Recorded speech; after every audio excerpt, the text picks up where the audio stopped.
अब उत्तर चाहिए brought to you bye आरप्योर का हल्दी मसाला। मिर्च धनिया करे कमाल। सबका राजा आरप्योर मसाला। अरे श्रीमती जी, कुछ तो सस्ता लो, बचत करो। नहीं श्रीमान जी, सब बढ़िया लो, रहने दीजिए। इसमें क्या खास बात है? थोड़े में ज्यादा स्वाद, यही तो है इसकी खास बात। वाह मम्मा, क्या स्वाद है। अरे मेरे राजा, प्रायोजक हैं cancer healer centre, a new beginning.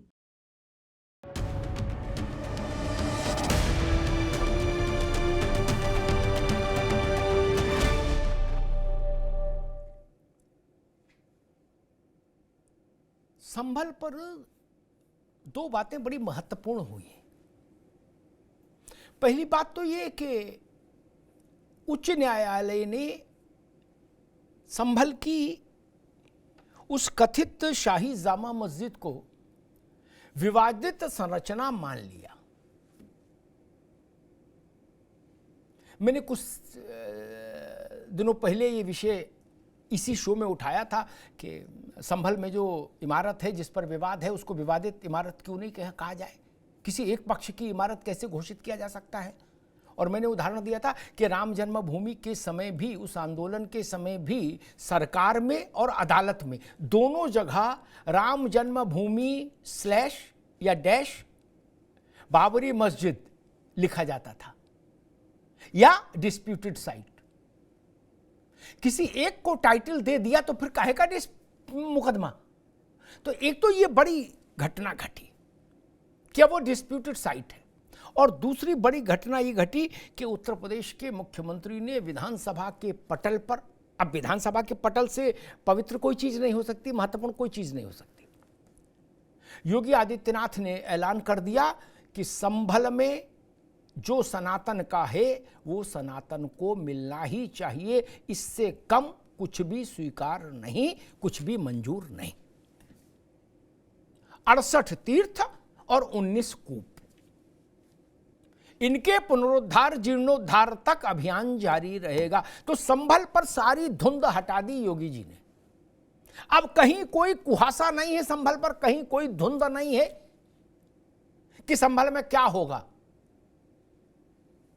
और अभी कल परसों में संभल में वहां के सांसद जियाउर रहमान वर्क के घर के 100 मीटर के दायरे में एक घर बनाऊंगा तेरे घर के सामने, वो सिनेमा में गाना था, उसी स्टाइल में एक पुलिस चौकी के लिए शिलान्यास हुआ है। वेद मंत्र गूंजे हैं जियाउर रहमान वर्क के घर के सामने, वातावरण में पवित्रता आई है। और उस शिलान्यास में पहली ईंट मालूम किसने रखी है? एक छोटी सी मुस्लिम बच्ची ने पहली ईंट रखी है।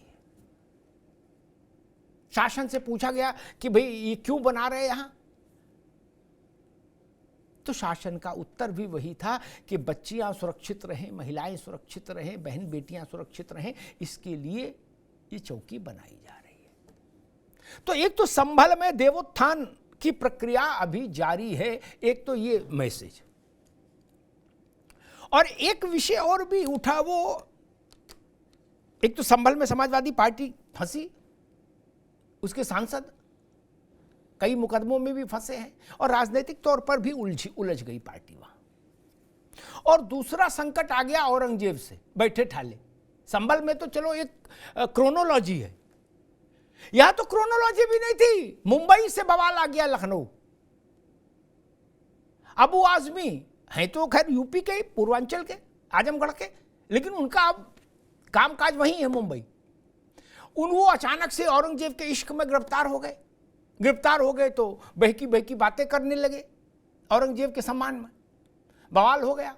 और मजे की बात देखिए कि जब निलंबित किए गए हैं विधानसभा से अबू आजमी, तो अबू आजमी के निलंबन को कम बता के और ज्यादा बड़ी और कड़ी सजा की मांग मालूम कौन कर रहा है? उद्धव ठाकरे, जो इंडिया अलायंस के मेंबर है। वो करे ना, इसको और ज्यादा दंडित करो।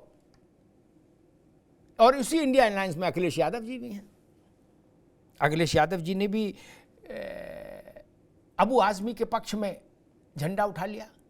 उन्होंने कहा कि नकारात्मकता की राजनीति है और निलंबन, सही बात कहने से रोक होगी क्या। अब सवाल यूपी में उठने लगा कि क्या जो आजमी ने कहा अखिलेश यादव उसको सही मान रहे हैं, तो फिर नई बहस छिड़ जाएगी। और इन सब के बीच में योगी जी भी इस बहस में आ गए और उन्होंने कहा, आज विधान परिषद में संबोधन कर रहे थे तो उन्होंने कहा कि इस कमबख्त को समाजवादी पार्टी को पार्टी से निकाल देना चाहिए। अगर वो ये कह रहे हैं, समाजवादी पार्टी ये मैसेज देना चाहती है कि हम औरंगजेब के समर्थन में नहीं, तो सबसे पहला काम ये करो, अबू आजमी को निकालो। और फिर उन्होंने एक ऑफर भी दे दिया कि इसको उत्तर प्रदेश भेज दो, इलाज हम कर देंगे, निःशुल्क चिकित्सा उपलब्ध है, किसी तरीके की ना पर्ची बनवानी है ना कोई शुल्क है, फीस देनी है, आइए और इलाज शुरू, और बिल्कुल दुरुस्त करके भेजने की गारंटी, योगी जी ने कहा। अब समाजवादी पार्टी के लिए संकट ये, इधर कुआं उधर खाई। अबू आजमी को बिल्कुल निगलेक्ट कर दें, औरंगजेब के खिलाफ एक शार्प स्टैंड ले लें, तो उनको लगता है एम फैक्टर प्रभावित होता है। अबू आजमी को इंडोर्स कर दें तो लगता है कि नहीं, फिर उससे देश के बहुसंख्यक मतदाताओं को उससे नाराजगी होगी। तो कौ रहीम कैसे निभे बेर केर को संग, बेडोलत रसा अपने उनके फाटा तंग। अब समाजवादी पार्टी समझ नहीं पा रही है कि अबू आजमी के साथ कितनी दूर तक जाना चाहिए, नुक्कड़ तक जाएं कि चौराहे तक जाएं या बीच से भाग आएं, गली दिखे सोई अंदर हो लें। इस दुविधा में फंस गई और उसी दुविधा को और ज्यादा उजागर कर दिया योगी आदित्यनाथ ने, जब उन्होंने कहा कि इस कमबख्त को बाहर निकालो तो हम मान लेंगे आप उसकी बात से सहमत नहीं है, और यूपी ले आओ, इलाज हम कर देंगे मुफ्त। हमारे साथियों ने एक रिपोर्ट तैयार की इस सारे परिदृश्य पर। पहले इस रिपोर्ट को देखिए, फिर मेहमानों से परिचय कराएंगे और फिर ये समझने की कोशिश करेंगे कि क्या संभल से लेकर और औरंगजेब तक के मसलों पर समाजवादी पार्टी असहज स्थिति में फंस रही है। पहले रिपोर्ट देखिए।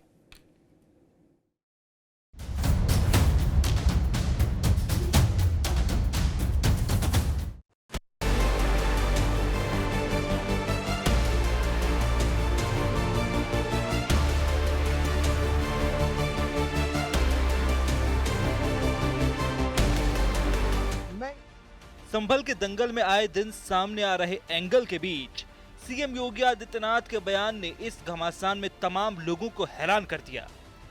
दरअसल विधानसभा में सीएम योगी ने साफ संदेश दिया कि संभल में जो हमारा है वो हमें मिलना चाहिए, इससे इतर कुछ और नहीं। अकेले संभल में 67 तीर्थ थे और 19 कूप भी थे, जिनको एक शरारत के तहत एक निश्चित समय के अंदर समाप्त कर दिया गया,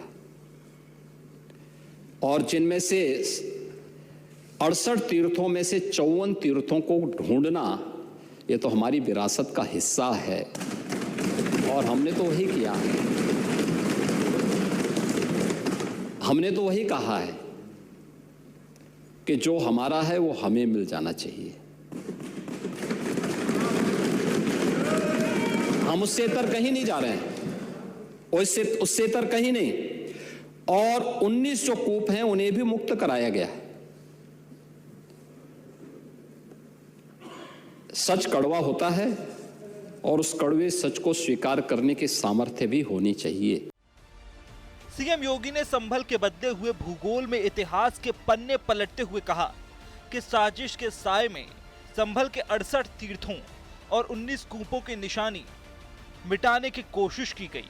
अब 68 में से 54 तीर्थों और 19 कूपों को खोजा गया है। संभल पर सबसे पहले तो सरकार ये बताए कि उन्होंने अभी इसी बजट में कहा कि कोई भी दंगे नहीं हुए, सांप्रदायिक दंगे, और खुद ही संभल का रोना रोते रहते हैं। तो जो संभल में हुआ, जो बहराइच में हुआ, वो था क्या? सांप्रदायिक दंगे ही तो थे। तो आप एक तरफ उनका रोना रोते हैं, फिर अपनी पीठ थपथपाते कि नहीं दंगे हुए। जो भी है उसकी निष्पक्ष जांच हो और उसकी न्यायिक जांच हो रही है, और मुझे विश्वास है हमारी न्यायपालिका पे जो भी उस पे जांच होके तथ्य सामने आएंगे उसके हिसाब से कार्रवाई होनी चाहिए। भारतीय जनता पार्टी की सरकार जनता के मुख्य मुद्दों से जनता का ध्यान बांटना चाहती है। और जब भी ये पुरानी बात है कि जब कभी कोई सरकार काम नहीं कर पाती है तो वो धर्म को बीच में ले आती है। संभल पर एक और बड़ा घटनाक्रम अदालत के आंगन में भी हुआ। 4 मार्च को इलाहाबाद हाई कोर्ट की सिंगल बेंच संभल मस्जिद पर सुनवाई के दौरान हिंदू पक्ष के वकील हरिशंकर जैन की मांग पर कोर्ट ने मस्जिद को विवादित ढांचा लिखवाया। इस आदेश के बाद तो संभल केस का कलेवर ही बदल गया। लोग कह रहे हैं क्या अयोध्या विवाद की राह पर है संभल का अध्याय। जब कोई दो पक्षों में विवाद होता है तो उस ढांचे को, उस इमारत को विवादित इमारत ही बोलते हैं। किसी की मस्जिद कहने से मस्जिद नहीं हो जाएगी। अगर कोई नारा लगाता रहे मस्जिद थी मस्जिद है तो हम भी कहेंगे उसका मंदिर थी मंदिर रहेगी। तो कोर्ट में मामला चल रहा है तो कोर्ट में विवादित ढांचा ही कहा जाएगा। और जब तक कोर्ट में फैसला नहीं हो जाता इसको मस्जिद नहीं कहा जा सकता। इसीलिए कोर्ट ने न्याय की संतुलन रखने के लिए इसको विवादित ढांचा कहा। संभल महाकुंभ सरीखे मुद्दों पर हो रही महाभारत थमी भी नहीं थी कि मुगल शासक औरंगजेब पर भी अखाड़ा सज गया। इस पर भी सीएम योगी ने सपा पर निशाना साधते हुए कहा कि इनके लिए आदर्श है औरंगजेब। वहीं अबू आजमी को लेकर बड़े ही रौद्र रूप में दिखे सीएम योगी। समाजवादी पार्टी का नेता, आपका विधायक घोषणा करो ना, उस कमबख्त को निकालो पार्टी से और उसको एक बार यूपी भेज दीजिए, बाकी उपचार हम अपने आप करवा लेंगे। जो व्यक्ति छत्रपति शिवाजी महाराज की परंपरा पर गौरव की अनुभूति करने की बजाय लज्जा महसूस कर रहा हो और औरंगजेब को अपना नायक मान रहा हो, क्या उसको भारत के अंदर रहने का अधिकार होना चाहिए क्या? अब बात निकली तो दूर तक गई। महाराष्ट्र विधानसभा से आजमी के निलंबन और यूपी सदन में सीएम योगी के तेवरों की तासीर अखिलेश यादव तक भी जा पहुंची। अखिलेश यादव ने भी अपने सिपह सलारों को बेखौफ और बेमिसाल सरीखा बताकर बीजेपी पर पलटवार कर दिया। निलंबन का आधार यदि विचारधारा से प्रभावित होने लगेगा तो अभिव्यक्ति की स्वतंत्रता और परतंत्रता में क्या अंतर रह जाएगा। हमारे विधायक हों या सांसद, उनकी बेखौफ दानिशमंदी बेमिसाल है। कुछ लोग अगर सोचते हैं कि निलंबन से सच की जुबान पर कोई लगाम लगा सकता है तो फिर ये उनकी नकारात्मक सोच का बचपना है। बहरहाल देश प्रदेश के सियासी गलियारे में औरंगजेब से लेकर संभल तक कड़ा संग्राम सजा है। वहीं संभल पर सीएम योगी के बयान पर सवाल यह है कि क्या सीएम योगी ने खींच दी अपनी लकीर। वहीं मस्जिद को विवादित ढांचा कहने पर सवाल यह भी है कि किस ओर जा रहा संभल का दंगल। संभल का दंगल किस ओर जा रहा और अबू आजमी जैसे बड़बोले लोग समाजवादी पार्टी को किस ओर ले जा रहे हैं। और अबू आजमी से भी ज़्यादा बड़ी बात ये कि सपा के अध्यक्ष और राज्य के पूर्व मुख्यमंत्री अखिलेश जी अबू आजमी की बात को सच की आवाज़ बता रहे हैं। इसका मतलब फिर अबू आजमी ने जो कुछ कहा वो सच कहा। तो इसका मतलब है औरंगजेब के साथ खड़े हो गए अबू आजमी और अबू आजमी के साथ खड़ी हो गई सपा। इसका मतलब है प्रकारांतर से समाजवादी पार्टी भी उस धारा के पक्ष में खड़ी हो गई जिस धारा के सिपाही हैं औरंगजेब, ये अबू आजमी। मेहमानों से आपका परिचय करा दें। ओपी सिंह साहब हैं, भारतीय जनता पार्टी के प्रवक्ता, ओपी सिंह जी का बहुत स्वागत है। कीर्ति निधि साहब हैं, समाजवादी पार्टी के प्रवक्ता, कीर्ति जी का बहुत स्वागत है। फजील अहमद हैं, राजनीतिक विश्लेषक, फजील अहमद साहब का बहुत स्वागत है। अरविंद सिंह जी हैं, राजनीतिक विश्लेषक, अरविंद सिंह जी का बहुत स्वागत। अरविंद जी, आपसे बात शुरू करूंगा, फिर फजील अहमद के पास चलूंगा, फिर समाजवादी पार्टी और भाजपा के पास। दो बातें हैं। एक तो ये औरंगजेब का विवाद अब महाराष्ट्र से हटके यूपी आ गया। अखिलेश यादव ने भी एक अपनी लाइन ले ली और योगी जी ने एक अपनी लाइन ले ली। योगी जी ने कहा कि इस कमबख्त को दिल्ली लाओ और यूपी लाओ, इलाज हम मुफ्त करेंगे, बिना पर्चा, बिना उसके खर्चा के। और दूसरी बात संभल की, जिसमें मुख्यमंत्री ने नो इफ नो बट संक्षेप में एक सीधी बात कही, जो सनातन का है वो सनातन को मिलना चाहिए। एक और उसी समय जब योगी ये बोल रहे थे विधानसभा में, तब उत्तर प्रदेश हाई कोर्ट फैसला एक सुना रहा था कि संभल की उस सो कॉल्ड मस्जिद को अब डिस्प्यूटेड साइट कहा जाएगा, मस्जिद नहीं। कैसे देख रहे हैं इस पूरे परिदृश्य को? देखिए, इन दोनों चीज़ों को मैं 2-3 लाइनों में कंक्लूड करने की कोशिश करूंगा, संभल मामले को भी और अबू आजमी के बयान को भी। आदित्यनाथ जी ने बिल्कुल सही कहा है कि जो जिसका जहां है वो उसको मिलना चाहिए, नंबर 1। दूसरी बात मैं कहूँगा कि प्रॉब्लम तब खड़ा होता है जब आप अपने को विदेशी आक्रांताओं से जोड़ते हैं। देखिए अमिताभ जी, भारत में मुसलमानों को जितनी स्वतंत्रता हासिल है उतनी स्वतंत्रता विश्व में कहीं भी हासिल नहीं है। उन देशों में भी हासिल नहीं है जो 100% मुस्लिम देश है। किसी देश में सुन्नी को मान्यता है तो शिया को नहीं है, कहीं शिया को है तो सुन्नी को नहीं है, किसी देश में दोनों को है तो अहमदिया को नहीं है। लेकिन भारतवर्ष एक ऐसा देश है जहां इस्लाम के 72 फिरके रहते हैं और सबको मान्यता प्राप्त है और सब आपस में सद्भावना के साथ रहते हैं। दिक्कत एक ही है कि भारत के कुछ मुट्ठी भर कट्टरपंथी मुस्लिम नेता अपने आप को विदेशी आक्रांताओं से जोड़ते हैं और उनके कृत्यों को अच्छा मानते हैं। संभल में भी वही विवाद है और अबू आजमी भी मुगल विदेशी आक्रांताओं से अपने को जोड़कर और औरंगजेब का महिमा मंडन कर रहे हैं। आप बताइए, कोई भी व्यक्ति सामान्य से सामान्य मानवीय भी चाहे किसी भी धर्म को मानता हो, हिंदू हो, मुस्लिम हो, ईसाई हो, उससे पूछिए कि औरंगजेब को क्या मानते हो तो कहेगा कि औरंगजेब एक क्रूर शासक था। औरंगजेब ने भारत में बेहिंता अत्याचार किया था, जिसने अपने बाप को जेल में डलवाया, जिसने अपने भाइयों की हत्या की, जिसने गुरु गोविंद सिंह के बच्चों को दीवार में जिंदा चुनवा दिया, जिसने शिवाजी को कैद किया और जिसने शिवाजी के पुत्र को की निर्मम हत्या की। आप बताइए, अबू आजमी रहता है महाराष्ट्र में, अपने को मराठी से नहीं जोड़ता है, अपने आप को मराठी गौरव से नहीं जोड़ता है, अपने आप को शिवाजी से नहीं जोड़ता है और उससे जोड़ता है जो विदेशी आक्रांताओं का पुत्र है और उनसे जोड़ता है जो अत्याचार और निर्ममता का प्रतिमूर्ति है। मेन समस्या यही है। ठीक है अरविंद जी। फजील अहमद साहब, हाई कोर्ट ने कहा कि अब तक जिस इमारत को शाही जामा मस्जिद कहा जा रहा था संभल में, उसको अब डिस्प्यूटेड स्ट्रक्चर कहा जाएगा, डिस्प्यूटेड साइट कहा जाएगा। यानी अब मस्जिद नहीं, विवादित ढांचा कहिए। इस डेवलपमेंट को कैसे देख रहे हैं फजील भाई? देखिए, अभी अरविंद सिंह जी ने कहा कि जिसका है उसको मिलना चाहिए, बहुत अच्छी बात है।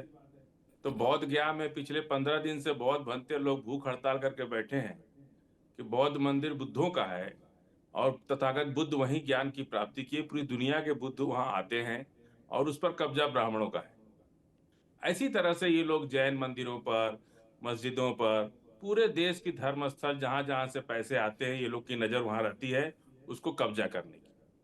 दूसरी बात औरंगजेब की इन्होंने कहा, औरंगजेब या कोई भी राजा, अभी आप मेरी बात पर तो आए नहीं, आप दूसरी पे चले गए यार। मैंने आपसे पूछा, उस पर तो आप एक लाइन नहीं बोले। मैंने पूछा, एक बार रुकिए, हाई कोर्ट ने कहा ये डिस्प्यूटेड साइट है, इस पर आपने एक भी लाइन नहीं बोली। तो बौद्ध गया भी तो वही है, बौद्ध गया देंगे। अरे यार मैं क्या पूछ रहा हूँ, क्या जवाब दे रहे हो, गजब कर रहे हो। खैर चलो, नहीं, बौद्ध गया भारत का हिस्सा है कि नहीं? शैली है। मैंने जो पूछा उस पर जवाब में, या बाकी सब बात करोगे, मैं जानता हूँ। ठीक है, बौद्ध गया भारत का है ना, तो सभी राजाओं मैंने बौद्ध पर आपसे प्रश्न पूछा नहीं, मैंने पूछा संभल की सो कॉल्ड मस्जिद को हाई कोर्ट ने डिस्प्यूटेड साइट कहा, इस पर क्या कहेंगे? एक लाइन में बोल देते, उसके बाद अपना कहते जो कहना है। वही हाई कोर्ट ने कहा कि आप रंग रोगन मस्जिद का करा सकते हैं, दे दिया आदेश कि आप रंग पेंट करा लीजिए, कोई दिक्कत नहीं है। अरे क्या फैसला हो गया क्या? अभी आप लोग तो सबको लूटने के लिए तैयार बैठे हैं। जैन मंदिर लूट ले रहे, गौरी शंकर मंदिर दिल्ली के अंदर है, ठीक है, उसको औरंगजेब ने बनाया। ठीक, जो मैंने पूछा उसका, ठीक, अभी रुकना होगा फजील भाई, अब रुकना होगा। मैं कीर्ति के पास चलूंगा, लेकिन अभी रुकना होगा मित्र, है ना। लेकिन फजील अहमद ने इस बात का उत्तर नहीं दिया कि हाई कोर्ट ने ऐसा क्यों कहा, और शायद उनको स्मरण नहीं होगा या स्मरण नहीं रखना चाहते हैं होंगे। अयोध्या के मामले में सरकार और अदालत, फिर सुनिए ध्यान से, सरकार और अदालत दोनों के कागजों में अयोध्या को राम जन्मभूमि / बाबरी मस्जिद कह के संबोधित किया गया, और जहां संक्षेप में लिखना हुआ वहां लिखा गया डिस्प्यूटेड साइट एट अयोध्या। क्या वही फार्मूला लागू हो गया शाही संभल जामा मस्जिद संभल की। अब वो बोर्ड बदलना पड़ेगा, अब वो शाही जामा मस्जिद नहीं होगी, अब वो डिस्प्यूटेड साइट हो गई। तो फजील भाई बुद्ध के पास चले गए, और ब्राह्मण भी बुद्ध हो सकता है, दलित भी बुद्ध हो सकता है, कोई भी बुद्ध हो सकता है, बौद्ध कोई भी हो सकता है, उसमें कोई रोक थोड़ी ना कि बौद्ध होने के लिए दलित होना जरूरी है। ये कहां लिखा है? कोई भी धर्म बदल सकता है भाई। यहां सारे जो मुसलमान हैं भारत में, ये सब पहले हिंदू ही तो थे, बाबर के साथ तो आए नहीं थे इतने। 99.9% हैं, अब वो तो रहे नहीं। क्या नाम बुजुर्ग चचा थे कीर्ति भाई की पार्टी के, संभल वाले शफीकुर रहमान बर्क, वो कहते थे मैं बाबरी हूं, वो कहते थे कि अग्निहोत्री जी मैं बाबर की औलाद हूं डायरेक्ट। अब वो तो रहे नहीं, अल्लाह को प्यारे हो गए। बाकी किसी को मैंने कहते सुना नहीं कि मैं बाबर की औलाद हूं डायरेक्ट। 5 पीढ़ी 6 पीढ़ी 7 पीढ़ी पहले कोई शुक्ला जी है, कोई चौबे है, कोई यादव है, कोई पासी है, कोई कोरी है, वही ना बने सब मुसलमान। ऐसा तो नहीं कि समरकंद से घोड़े बैठ के आए थे इतने करोड़ मुसलमान। तो वैसे बौद्ध है, बहुत ही जब जैन धर्म आया तो कुछ लोग जैन बने, जब बुद्ध आए तो बौद्ध बने, जब ईसा मसीह ने धर्म चलाया तो कुछ लोग क्रिश्चियन बने भारत में ही। लेकिन वो कहां से बने? फैक्ट्री कौन सी थी? हिंदू की थी। क्या पोप लाए थे भारत में ईसाई? नहीं ना। अंग्रेज जितने लाए थे वो सब चले गए थे, जो थोड़े बहुत रह गए वो 2-4-5 साल में निपट लिए। ईसाई कहां से आया? उसका रंग भी तो नहीं मिलता भारत के ईसाई का वहां के ईसाई से, नहीं मिलता है क्या? क्योंकि वो भारत का हिंदू है मित्र। इसी बात को मान लो, झगड़े खत्म हो जाए। कीर्ति भाई, अखिलेश जी ने ट्वीट किया है कि हमारे बहादुर दानिशमंदों को कि सच की जुबान बंद नहीं की जा सकती। इसका मतलब, और वो ट्वीट है अबू आजमी पर, उनके सस्पेंशन पर। इसका मतलब अखिलेश जी मान रहे हैं कि अबू आजमी ने औरंगजेब के इश्क में जो कुछ कहा है वो सच कहा है, और समाजवादी पार्टी उसके साथ खड़ी है। देखिए अमिताभ जी, जो बात अबू आसिम आजमी साहब ने कही है, उसके लिए अबू आसिम आजमी साहब ने बाकायदा प्रेस के सामने अपनी बात वापस ली, और उन्होंने सार्वजनिक रूप से कहा कि अगर हमारी बात से किसी को तकलीफ है तो हम अपनी बात वापस लेते हैं। और एक बात तो सच है अमिताभ जी कि सदन के बाहर कही गई बात के लिए सदन के भीतर का निलंबन न्यायोचित नहीं है। सदन के अंदर कोई बात कही गई होती, उस पर कार्रवाई होती, उसका निलंबन होता तो बात जायज थी। लेकिन जो बात सदन के बाहर कही गई और जिसके लिए उन्होंने बाकायदा अपनी बात वापस ली, उन्होंने कहा कि हम अपनी बात वापस लेते हैं इसलिए कि सदन में हम अब रहें, सदन में अपने क्षेत्र की बात रखें, डेवलपमेंट की बात करें। उन्होंने 2 नाम भी कोट किया है अपने क्षमा, जब ये बात अपनी वापस लिए तो उन्होंने 2 नाम कोट किया, एक प्रशांत कोरटकर का और दूसरा राहुल सोलापुरकर का, जिन्होंने मराठा किसान छत्रपति साहूजी महाराज के बारे में कितनी बातें कही अनर्गल रूप से। उनके खिलाफ महाराष्ट्र की सरकार ने कोई कार्रवाई आज तक नहीं की। सवाल यह है कि अगर सरकार को मराठा संस्कृति से, मराठा किसान छत्रपति साहूजी महाराज से प्यार है तो उन दोनों के खिलाफ भी कार्रवाई करनी चाहिए थी सरकार को। और जहां तक बात औरंगजेब की, अबू आसिम आजमी साहब ने कहा, आपको याद होगा अमिताभ जी, हिस्ट्री में औरंगजेब के इतिहास को आज भी पढ़ाया जाता है। बहुत लंबे समय से भारतीय जनता पार्टी की सरकार है, अगर चीजें नहीं अच्छी हैं तो इतिहास के पन्नों में आज भी दर्ज है, आज भी लोग उसको पढ़ रहे हैं औरंगजेब के बारे में। तो अबू आसिम आजमी साहब का निलंबन किसी भी तरह से न्यायोचित नहीं प्रतीत होता है। ये निश्चित रूप से उनके अधिकारों का हनन है। उनको सदन के अंदर अपनी बात करने का अधिकार होना चाहिए। और ये सरकार तो लगातार अमिताभ जी आपने देखा है, चाहे दिल्ली की सरकार हो चाहे भारतीय जनता पार्टी की राज्यों की सरकार हो, जो भी पक्ष में है उनका निलंबन करना अध्यक्ष को जैसे लगता है कि पावर पर मिल गया। आएंगे दोबारा मैं आपके पास, ओपी सिंह के पास चलूं उससे पहले दो बातें मेरे जहन में आती हैं। एक तो अखिलेश जी ने आज योगी जी पर भी एक दोहा बना के पोस्ट किया है,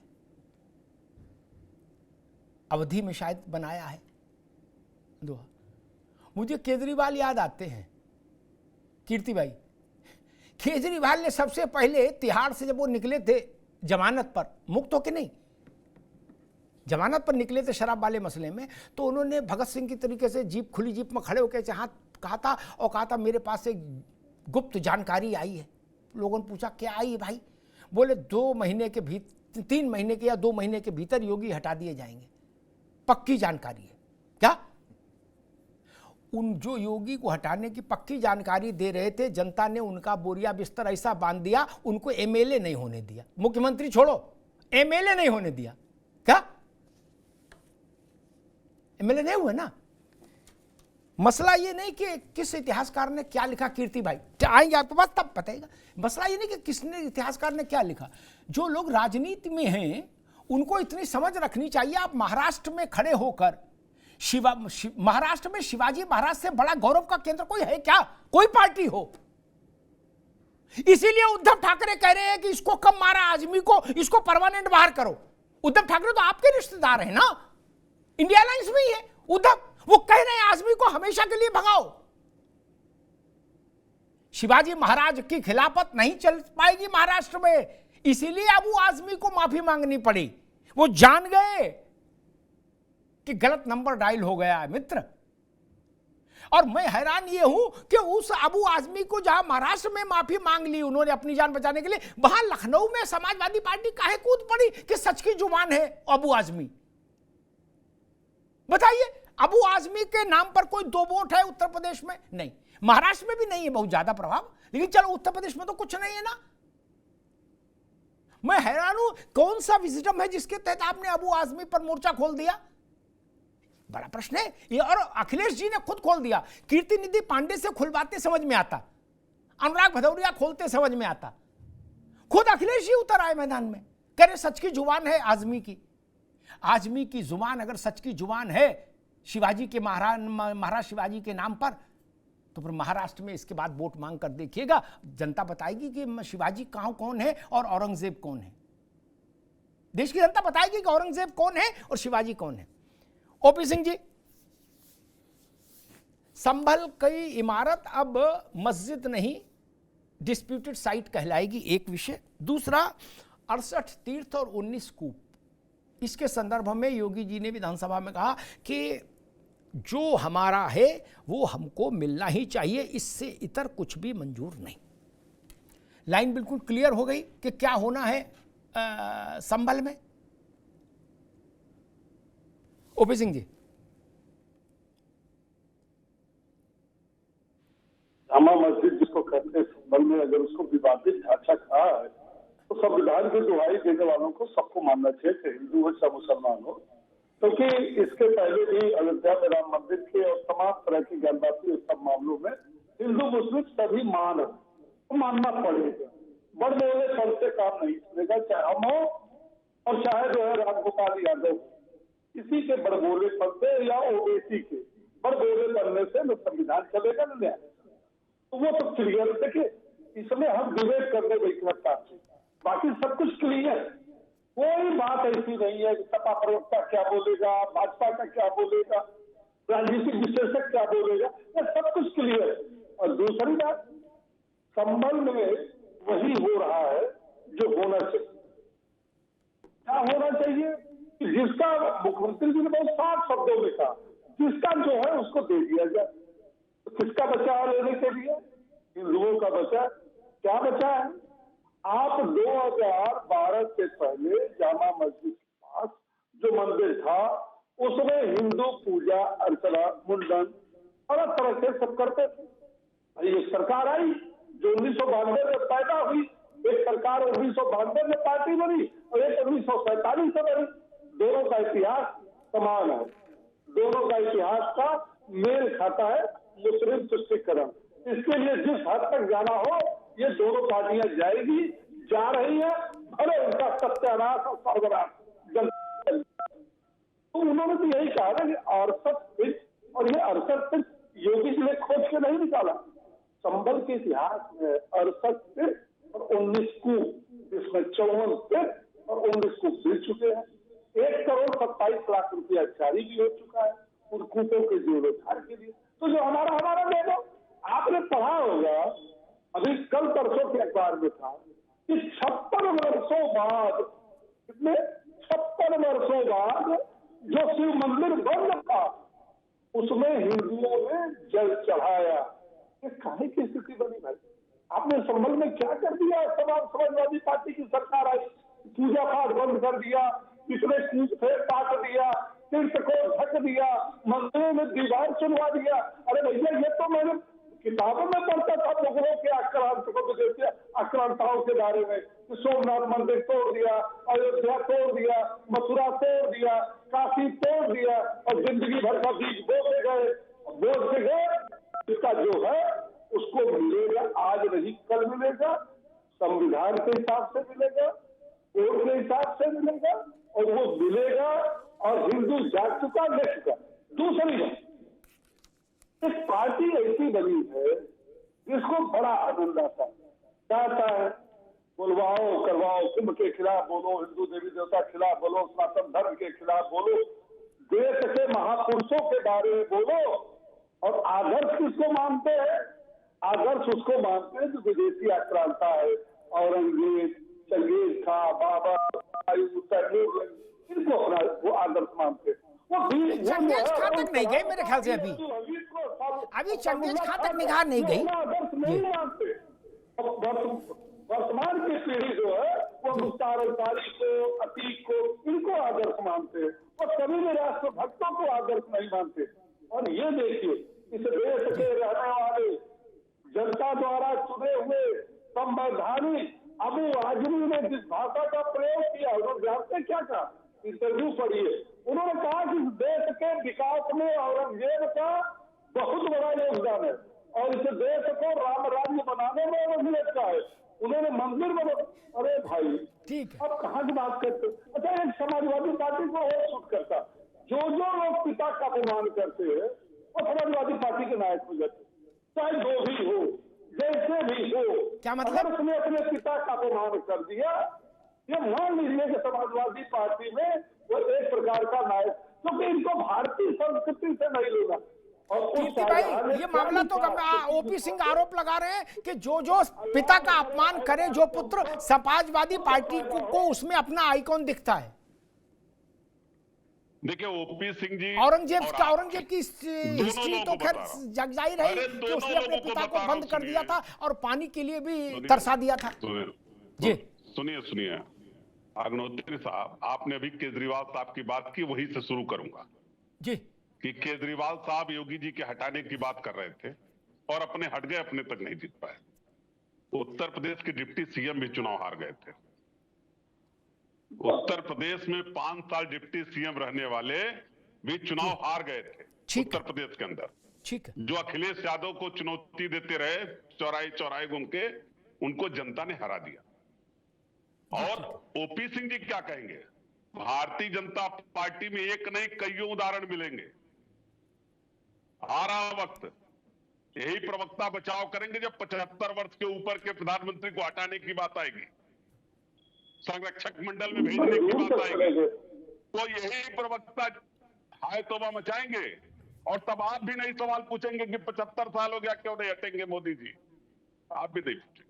नहीं कीर्ति भाई, एक मिनट हम पहले आपको उत्तर दे दें अपनी बात का, फिर आगे बोलना। अभी रुकना होगा, नहीं पहले हम अपनी बात का उत्तर दे दें फिर आगे जाना। अभी रुक जाओ, क्योंकि मैं तो उधार नहीं रखता ना, अभी रुकना होगा। अभी रोक दीजिए कीर्ति की आवाज, मैं उत्तर दे दूं, वो ग्रहण करिए, उसके बाद अपनी पार्टी की बात कहिए। 75 साल में आदमी हट जाएगा, हटा दिया जाएगा, सेवानिवृत्त हो जाएगा, रिटायर हो जाएगा अंग्रेजी में। क्या ऐसा नियम भारत के संविधान में है? नहीं ना। ऐसा नियम कहीं है रिटन में, कॉन्स्टिट्यूशन में है क्या? नहीं, मन की बात है, मन की बात है। आपने एक परिवार में सबको एमपी बनाया, ठीक है, कॉन्स्टिट्यूशन में रोक थोड़ी ना है, तो आपने बनाया, जो 25 साल का हुआ उसको एमपी बना दिया, 26 साल का हुआ लड़का। ये कैसे कह सकते हो यार, गजब बात करते हो। 75 साल का नहीं बनेगा, हमको आप बता दो कि भैया ये भारत के संविधान में लिखा है, मैं मान लूंगा। कीर्तिनिधि पांडे, अब बताइए।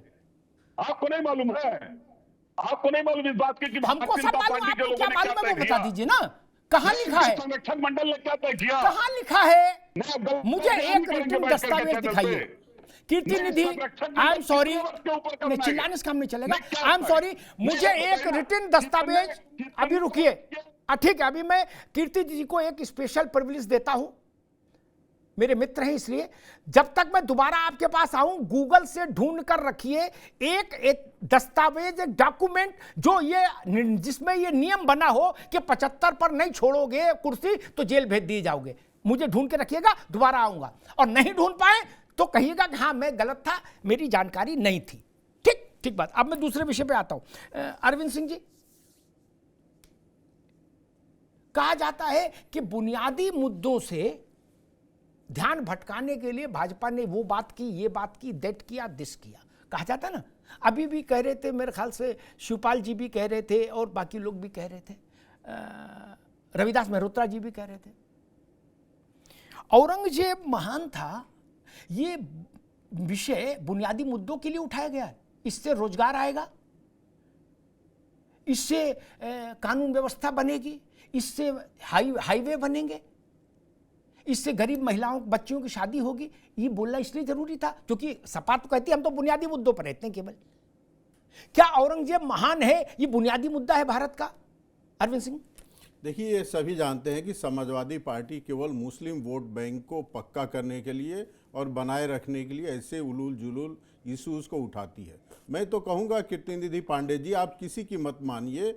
आप जिस डॉक्टर राम मनोहर लोहिया का माला जपते हैं और जिसके आदर्शों पे चलने की बात करते हैं, उन्हीं को मान लीजिए और केवल एक काम करिए, उनकी पुस्तक भारत माता धरती माता पढ़ लीजिए और फिर कहिए आपके पार्टी में जो कट्टरपंथी हैं, जो कहते हैं वंदे मातरम हम नहीं बोलेंगे, उस पर कुछ बोलिए। डॉक्टर राम मनोहर लोहिया कहते थे कि भारत को समझना है तो राम, कृष्ण और महादेव को समझना होगा। आप उनके विपरीत आचरण करते हैं। राम मनोहर लोहिया कहते थे कि हमें समाज के लिए परिवार को दूर करना होगा, परिवार की चिंता छोड़नी होगी। आप दिन रात सुबह शाम परिवार की माला जपते हो। औरंगजेब को आप महिमा मंडित करते हैं, जिसने महादेव के भी मंदिर को तोड़वाया और बाकी हिंदू देवताओं के भी मंदिर को तोड़ा, कृष्ण के भी मंदिर को तोड़ा। क्या ये डॉक्टर राम मनोहर लोहिया के रास्ते पे चलने की बात है? एक चीज़ मुझे जरूर लगता है और कीर्तिनिधि पांडे जी को थोड़ा कड़वा लगेगा, आदरणीय अखिलेश जी में और औरंगजेब में एक जरूर समानता है कि औरंगजेब ने दीर्घ काल तक अपने पिता का अपमान किया है और एक अवसर पर अखिलेश जी ने भी अपने पिता का अपमान किया और पूरे दुनिया ने इसको देखा। एक समानता है, इसके अलावा और क्या समानता है जरा आप बताइए। आप हमेशा उन मुद्दों पे खड़े हो जाते हैं जो भारत के खिलाफ है, जो समरसता के खिलाफ है, जो हमारे वहाँ जो मुसलमान समाज है वो जो जुड़ना चाहता है उसको आप जोड़ने नहीं देते हैं। आपको लगेगा जुड़ जाएगा तो एक जो ब्लॉक बना हुआ है वोट बैंक के रूप में वो खत्म हो जाएगा। हिंदू हो, मुसलमान हो, बौद्ध हो, सब यहीं के हैं, इसी धरती के संतान। ये बात आप कभी नहीं कहते हैं, हमेशा कहते हैं मुसलमानों का शोषण हो रहा है। और आपने क्या किया है मुसलमानों के लिए, उनके विकास के लिए? अरविंद जी, ये विषय कभी फिर और रखेंगे, मुसलमानों के लिए किसने क्या किया, ये डिबेट कभी और रखेंगे। आज तो डिबेट इतनी बहुत है। मेरे ख्याल से जो आपने परिवार वाली बात कही है औरंगजेब से तुलना करके, उस पर कीर्ति जी कुछ बोलेंगे ज़रूर, जब अभी मैं उनके पास आऊँगा। पहले फजील भाई के पास।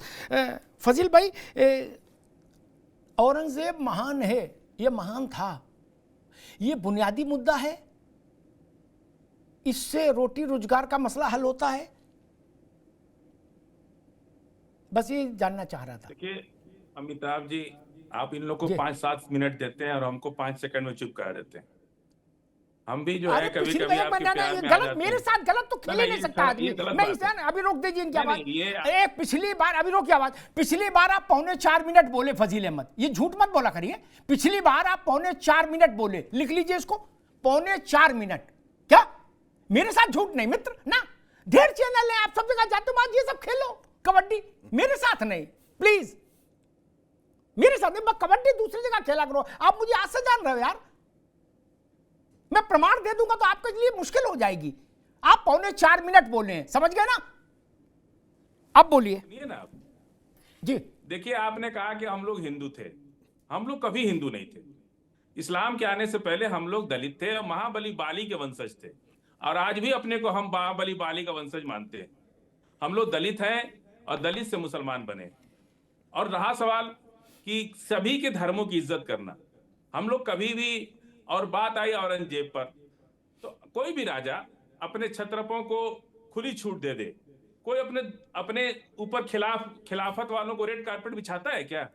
राहुल गांधी को जेल भेज रहा है, उमर खालिद को जेल में डाल रखे हैं, तो क्या रेड कारपेट क्रूर हो गए प्रधानमंत्री? राहुल गांधी तो जब अगर सारे तो अभी चले गए क्या? जरा भाई पता करो, राहुल गांधी जेल चले गए क्या? फजील अहमद कह रहे हैं। 20 सेकंड और रुकिए।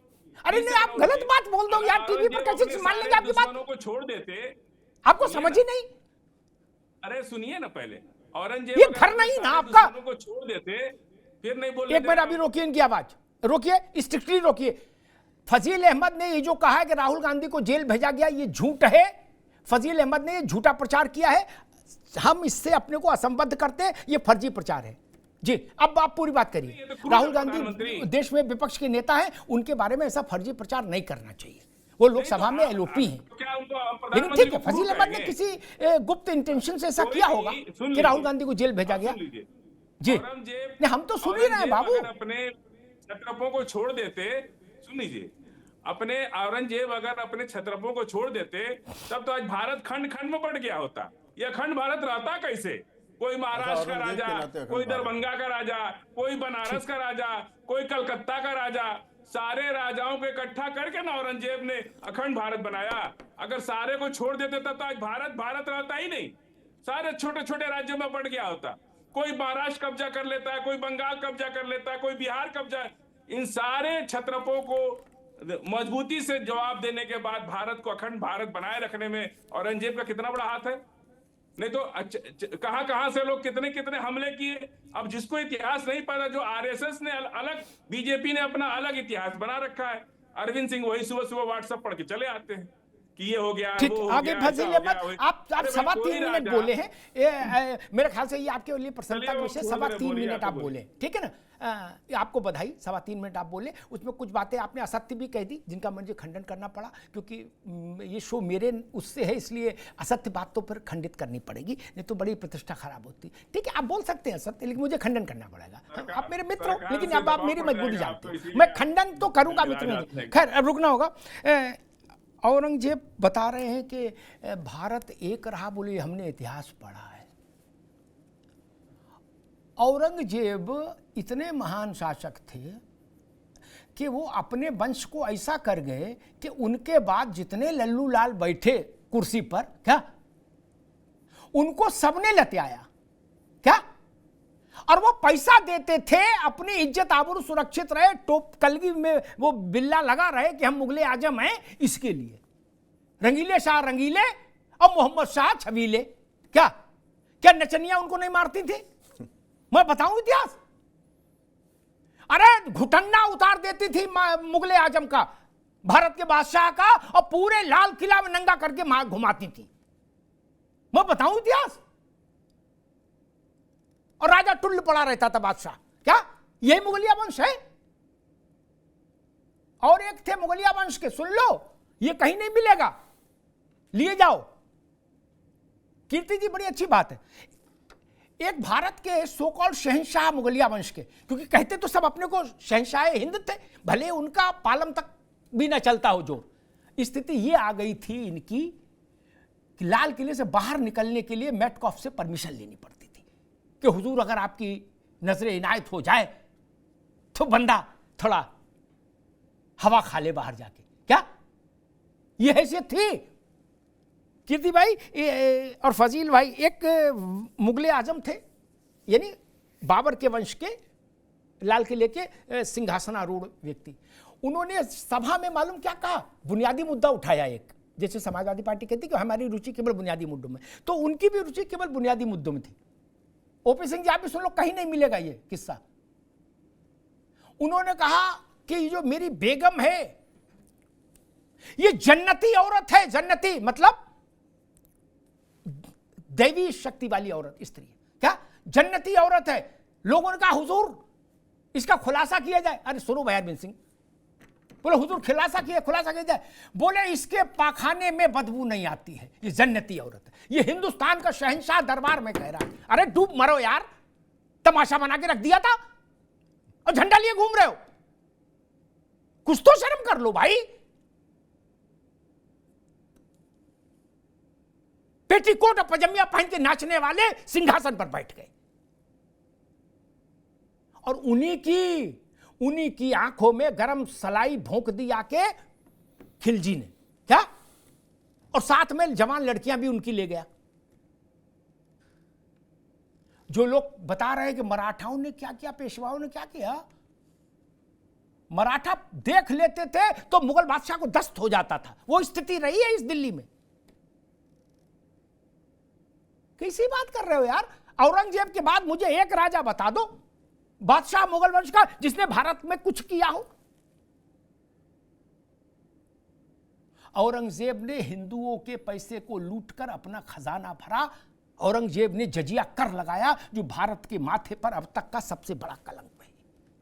हिंदू तीर्थ यात्राओं पर कर लगाया। और कल मैंने कहा था, आज फिर कह दूं, फजील भाई के लिए वो सब जगह जाते हैं, विद्वान है तो उनकी जानकारी में रहना चाहिए।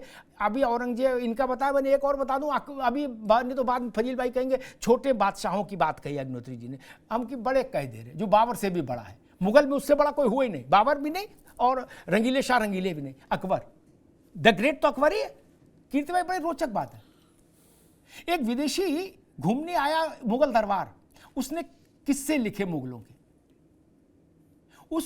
वो न संघ का था न सपा का था, विदेशी, उस समय तो कोई पार्टी थी नहीं। उसने लिखा कि अकबर का सबसे पसंदीदा काम मालूम क्या था? बुनियादी मुद्दों में उनकी भी बड़ी रुचि थी अकबर की। क्या?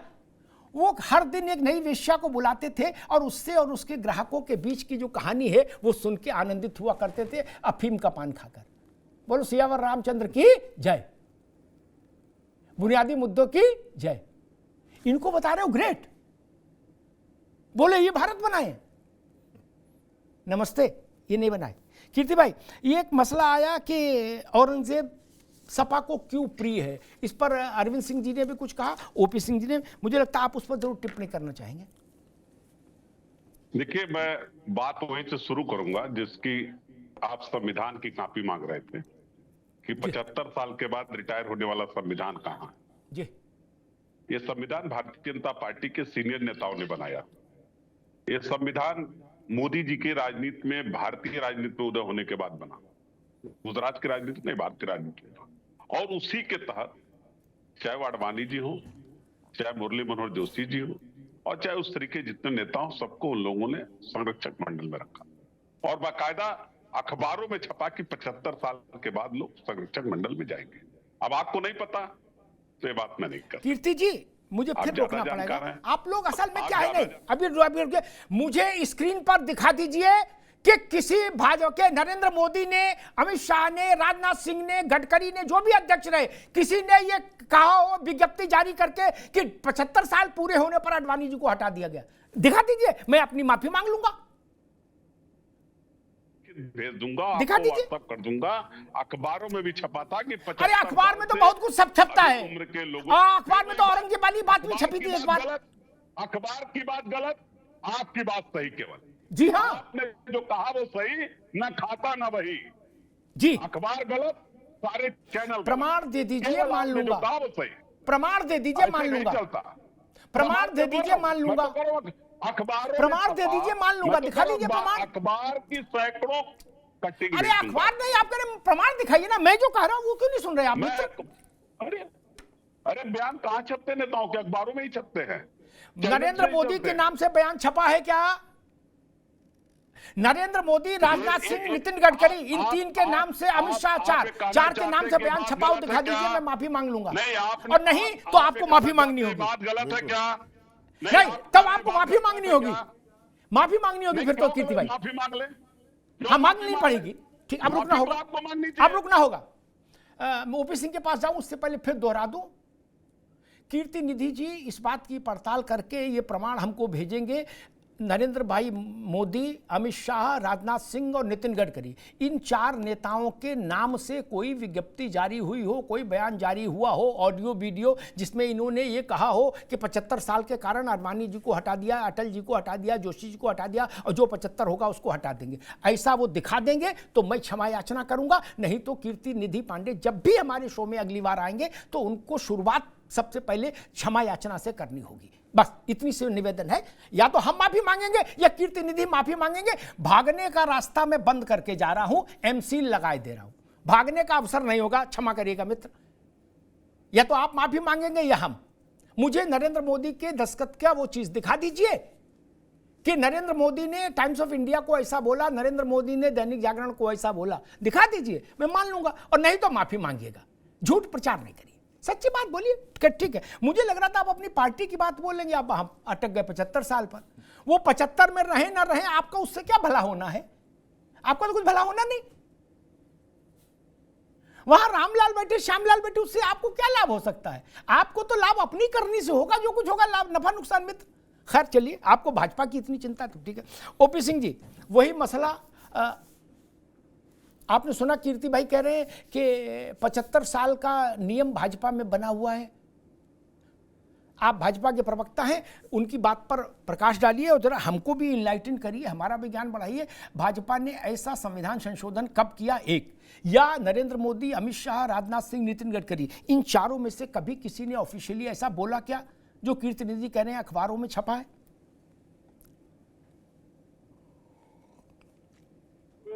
अपनी चिंता कम, भारतीय जनता पार्टी की चिंता ज्यादा है। और कीर्ति निधि पांडे जी बड़े वरिष्ठ वक्ता है, पता नहीं इन्होंने कौन सा बयान पढ़ लिया, कैसे इन्होंने समझ लिया भारतीय जनता पार्टी का। अपनी पार्टी का संविधान तो पढ़े नहीं होंगे कभी जीवन में, और पढ़ने की आवश्यकता भी नहीं है। पढ़ना है तो लोकतांत्रिक पार्टी भारतीय जनता पार्टी का संविधान पढ़ना है। नरेंद्र मोदी जी कब रिटायर होंगे, राजनाथ सिंह कब? अरे भैया, कीर्ति निधि पांडे ईडी गठबंधन की तरह भारतीय जनता पार्टी का चुनाव नहीं हुआ। हर 76 प्रधानमंत्री का ख्वाब आपकी पार्टी में देख रहा था। आपके अखिलेश यादव भी प्रधानमंत्री का ख्वाब देख रहे थे, लेकिन बिल्कुल देखना चाहिए लोकतंत्र में। कोई आपकी जागीर है क्या? भारत आपकी जागीर है क्या? भारतीय जनता पार्टी की जागीर है।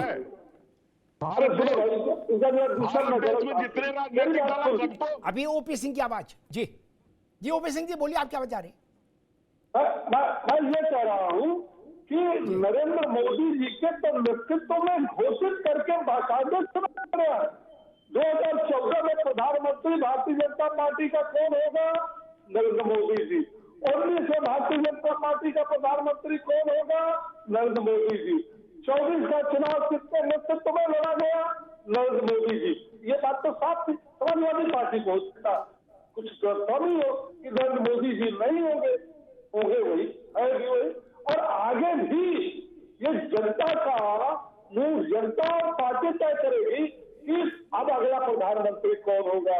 लेकिन कीर्ति निधि पांडे, जब से आम समाजवादी पार्टी 1992 में पैदा हुई और जब से आप पैदा हुए समाजवादी पार्टी में, 1992 से लेकर के राष्ट्रीय अध्यक्ष का बेटा ही राष्ट्रीय अध्यक्ष होगा। कोई कार्यकर्ता राष्ट्रीय अध्यक्ष नहीं हो सकता, और मुख्यमंत्री का बेटा ही मुख्यमंत्री होगा। कोई कार्यकर्ता जो है वो मुख्यमंत्री नहीं हो सकता। ये आपके पार्टी में राजवंश हमने इतिहास में पढ़ा था कि राजा का बेटा राजा होगा। ठीक, ओपी सिंह जी, समय कम है जी। कितना नहीं वो यू मेड योर पॉइंट। ठीक है कीर्ति भाई, आपने भी अच्छे से बात। ठीक है ओपी सिंह जी, माफ करिएगा, अभी रोकना होगा। दोनों की बात आ गई। बड़ी विचित्र स्थितियां होती हैं। हम लोग या तो पढ़ते नहीं या पढ़ते हैं तो तटस्थ रह के याद नहीं रखते। तथ्य कभी भी झूठ नहीं बोलते, वो कभी हमारे खिलाफ हो सकते हैं, कभी आपके, लेकिन तथ्य तो तथ्य, वो बदल भी नहीं सकते। 2024 के चुनाव में, ठीक ओपी भाई, 2024 के लोकसभा चुनाव में ये बात सबको सुननी चाहिए, सबको याद रखनी चाहिए, क्योंकि यही बहस अंतिम नहीं ना। आप लोग दूसरी जगह भी जाते हो, कुछ बोलो तो प्रामाणिक बोलो, ऐसा ना हो हंसी बने। 2024 के लोकसभा चुनाव में भारतीय जनता पार्टी के पार्लियामेंट्री बोर्ड ने 75 साल से ऊपर के तमाम लोगों को टिकट दी, चुनाव लड़ाया, उसमें तमाम जीत कर आए हैं। कौन कह रहा है ये कानून है? कहां कानून है? पार्लियामेंट्री बोर्ड ने 75 साल के ऊपर कम से कम 25 लोगों को टिकट दी, कम से कम 25 लोगों को देश भर में। किसने कह दिया ये? कहां बोला? कौन कान में बोला आके? कौन सी पुर्ची दिखा गया यार किसको? कितनी बात है। खैर, बात आती है कि हम बुनियादी मुद्दों की राजनीति करते हैं, ओके, अच्छी बात है, लेकिन हम औरंगजेब को महान बताने का अभियान भी चलाते हैं। अब जनता ये नहीं समझ पा रही कि औरंगजेब से बुनियादी मुद्दे कैसे हल होंगे, एक्सप्रेसवे कैसे बनेगा, स्कूल में बच्चों को वजीफा कैसे मिलेगा, ड्रेस कैसे बटेगी। औरंगजेब कोई अलादीन का चिराग है कि उसकी स्तुति करने से काम बन जाएगा? राजनीतिक दल कहां भटक रहे?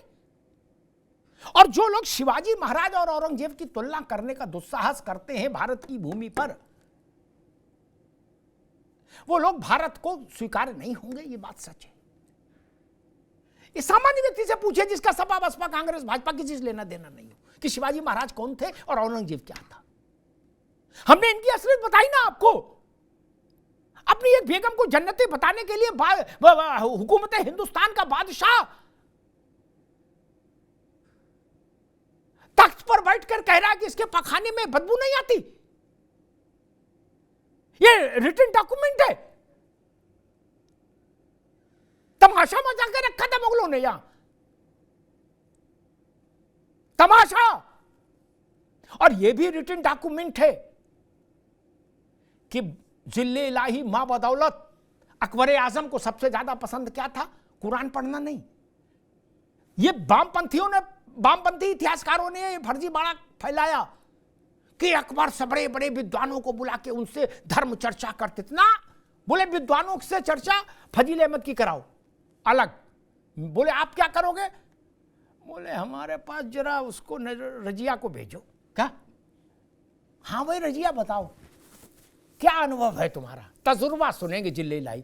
थोड़ा तिरछा लेट के पानदान रखते थे अकबर अपने पास उस समय के। उसने लिखा है, पर्यटक जो आया था उसमें अफीम, सादा पान और अफीम के पान दो रहते। कोई मिलने आया उसको सादा और खुद अफीम का एक इधर दबाया गिलोरी, और देश की बुनियादी समस्याओं पर विचार करते हुए वेश्या से उसके किस्से सुनते थे। इनको कंधे बैठा घूमे, इनको भारत का रत्न बता दें। ये कलंक थे, कलंक मित्र, कलंक थे। हमारे घर पर कोई हमारी किसी कमजोरी के कारण आके अपना ताला डाल दे, अपनी नेम प्लेट लगा दे, तो घर उसका नहीं हो जाएगा ना। जिस दिन हम सक्षम होंगे उस दिन उसकी नेम प्लेट भी उखाड़ फेंकेंगे और उसको भी बाहर करेंगे। भारत ने यही किया। और क्या किया? अंग्रेज भी नेम प्लेट लगा गए थे, हमने उनकी भी नेम प्लेट उखाड़ के फेंक दी, मुगलों की भी फेंक दी। लाल कुंवर न पता करिएगा कौन थी? क्या ढोल बजाती थी, नाचती थी। बादशाह ले गए, हिंदुस्तान की बेगम बना दिया। उसके ससुराल, उसके मायके वाले भी चले गए, वो सब देसी पीने वाले थे। बोले हम भी अब महल में रहेंगे, अब तो घर का मामला हो गया। क्या? बादशाह को पिला के नंगा करके भगाते थे। डॉक्यूमेंटेड है। मैं तो उस समय था नहीं कि मैं जान लूं। क्या क्या बना दिया था हिंदुस्तान को? हिंदुस्तान के पुरुषार्थ को जमीन में ले जाके लटका दिया था। हर किसी से जान बचाते मुगल घूम रहे थे अपनी, और उनको हम बताते हैं बहादुर थे। क्या खाक बहादुर थे यार? जो आता था कान के नीचे दो मारता था और हीरे जवाहरात ले जाता था 2-4 बोरी इनसे। उस बहस में मैंने पढ़ना चाहता, छोड़ दीजिए। मुगल ने क्या किया इतिहास में दर्ज है। लेकिन कष्ट तब होता है जब हिंदुस्तान में राजनीति करने वाले और वोट की राजनीति करने वाले मुगलों का नाम का दीपक जलाने की कोशिश करते हैं अपनी हथेली पर। यह काम मत करिए।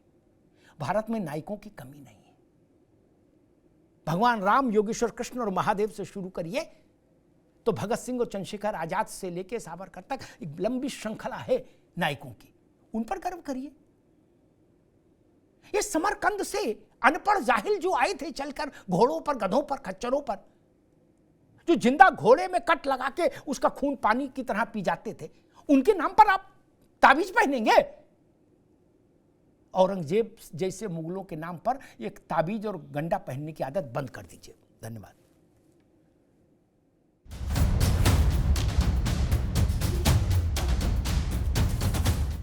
अब उत्तर चाहिए ब्रॉट टू यू बाय आरपीओर का हल्दी मसाला, मिर्च धनिया करे कमाल, सबका राजा आरपीओर मसाला। अरे श्रीमती जी कुछ तो सस्ता लो, बचत करो। नहीं श्रीमान जी, सब बढ़िया लो, रहने दीजिए। इसमें क्या खास बात है? थोड़े में ज्यादा स्वाद, यही तो है इसकी खास बात। वाओ मामा, क्या स्वाद है? अरे मेरे राजा, प्रायोजक हैं cancer healer centre, a new beginning.